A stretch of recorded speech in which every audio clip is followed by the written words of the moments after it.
I was born in Queens, New York in the year 1926. My parents were poor, I would say, and we were on relief at that time. I remember waiting online to accept some kind of food, you know, for our family and so forth.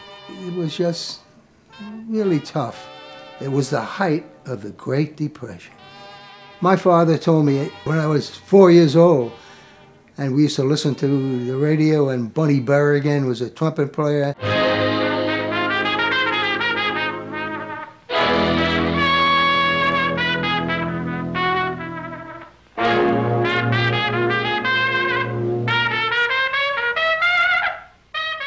And he kept saying, "You're going to be a trumpet player."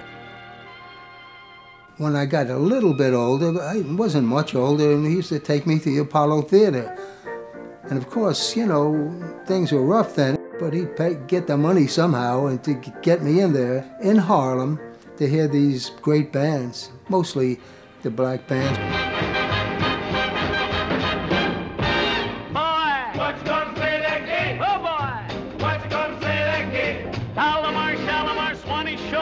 We were the only white people in the place, and I was only kid, and we'd catch Louis Armstrong and so forth. Now, ladies and gentlemen, here's one you all can sing with us. When the Saints go marching in.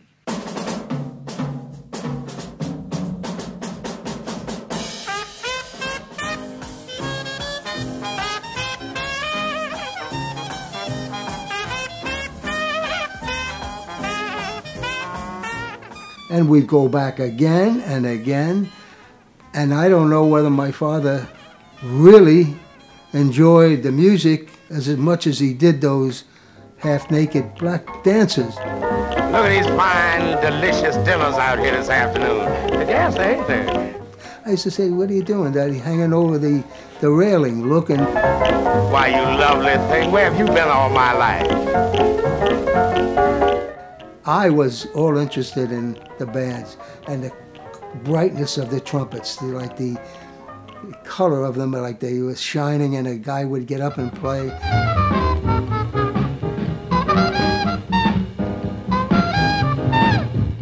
And I used to listen and watch and say, "Well, I want to be on that stage someday." And we'd go back again and again.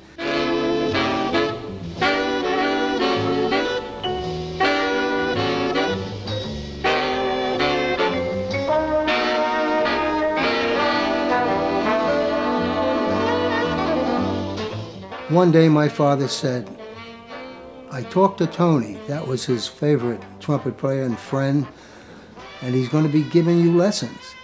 And I said, "Great."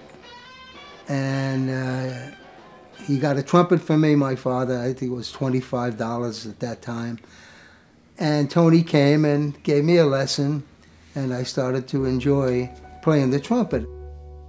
My dad and I went into Selmer store where they sell these instruments. The trumpets were actually played by Louis Armstrong and Harry James and whoever it was, but they were high priced. We weren't even thinking of buying it, but he wanted me to just try it, you know.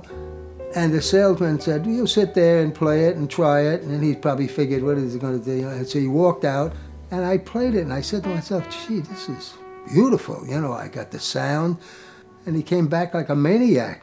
The guy said, "Hey, was that kid playing?" And he brought in a couple of other people, and he said, "Listen to this." And it gave me the first clue that I could be a trumpet player. And I practiced so hard, though. I used to play 2 and 3 hours a day, every day. And the school said they're having a big contest, trumpet students, to see if they can get a scholarship to Juilliard with William Vacchiano. And she said, "You go too, kid," she said to me. And I said, "All right." She didn't have any interest in me. And when I got to the place, I played and so forth. Nothing was said. And then I got a card in the mail saying that I won. All of a sudden, I became a hero in high school. Everybody knew it. In fact, in school, I started my own swing band, and that went over big. So what I did, I stayed in town and played with Sam Donahue, and we went out on different club dates, and some of the greatest musicians in the world were on that band, so I felt very good about that.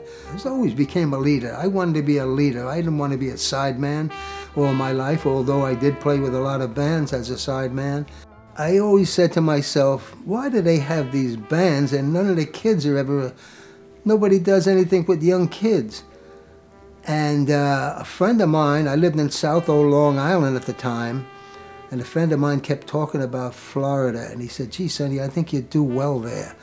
And I said, I always wanted to go there, let me try it. I went down, and I spent a year by myself to see if I could make it.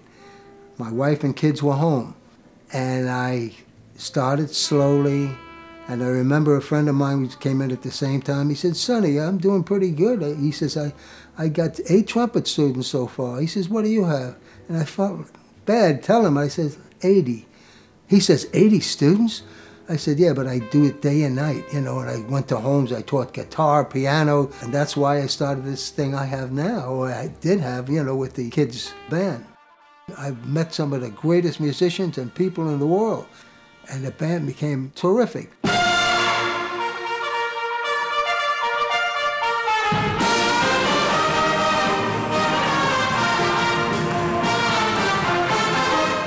Nat Hentorf wrote us up in Wall Street Journal.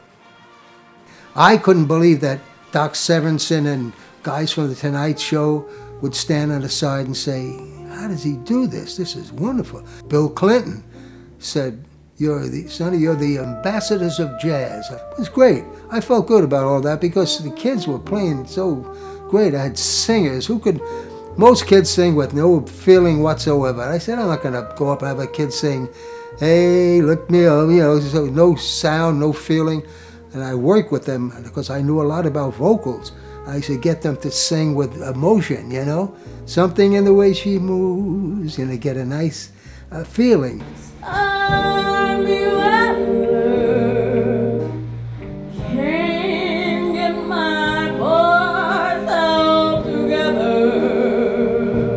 And people start to notice this.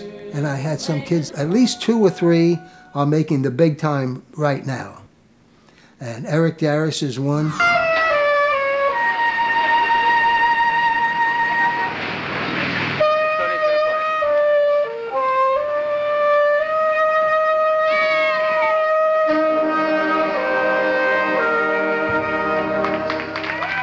Eric Darris, he's playing all over the world right now. I know there's Dave Stewart, and he's got a group. He played with on The Tonight Show. I saw him. That's rewarding for me. The biggest thing about these kids, I get a letter, Sonny, you did everything for me. You were wonderful. I love you for the... And I said, I don't remember what you played. He said, well, I used to play the trumpet. I'm a dentist now. So I said to myself, what is he? I never pulled any teeth or anything. And there's been a load of kids like that. Doctors, dentists, lawyers. And they write to me now. And I have a whole book written on letters from them that I keep forever because it's so wonderful to hear that they did well in other things besides music. And they still love it. I still have my horn, you know, I still play, but I'm a dentist or a doctor or whatever it was. And it was rewarding for me. Music gave them the confidence to accomplish anything they wanted to do. Oh, and the same.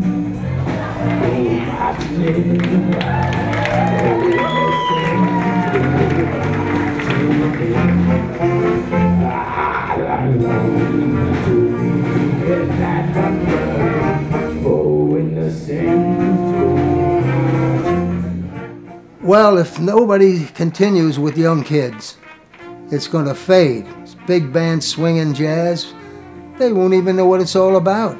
So instead of jazz organizations worrying about giving concerts and all, they should worry about somebody taking my place, because if they don't, it's going to go down the tubes. Oh.